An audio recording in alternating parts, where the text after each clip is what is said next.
안녕하십니까.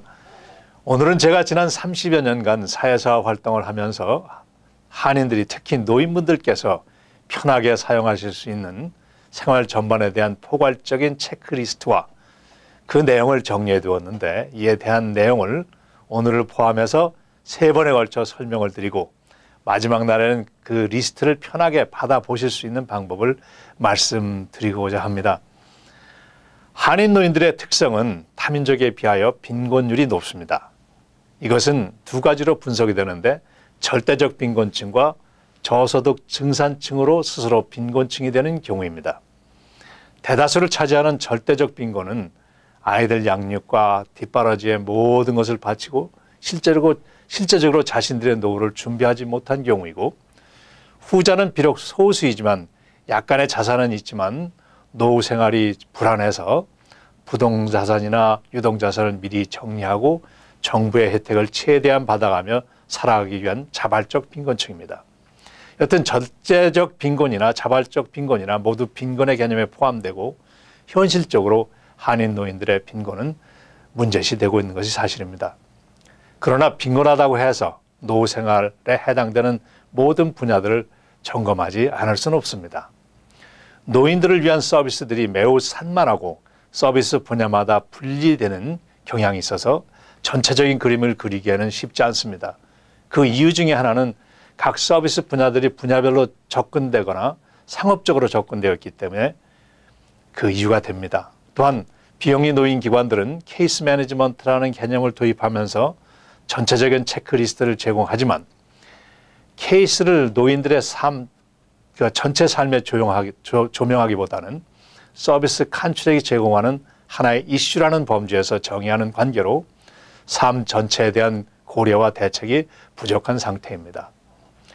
모든 분야를 점검한다는 것은 단지 내가 필요한 것이 무엇이를 찾아내는 것보다는 나는 어디에 있고 앞으로 어떻게 해야 될 것인가에 대한 스스로의 자각이고, 그 자각에서 도움이 필요하면 서비스를 제공하는 사람이나 단체에 연결해서 대책을 마련하는 것입니다.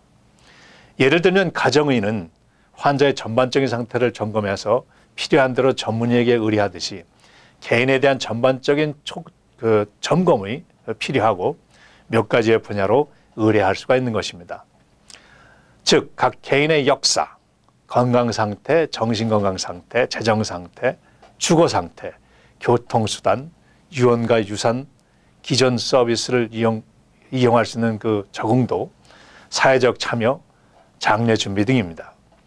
종합적이고 포괄적인 체크리스트와 서비스에 대한 총체적인 대안을 시도하고 있는 것입니다.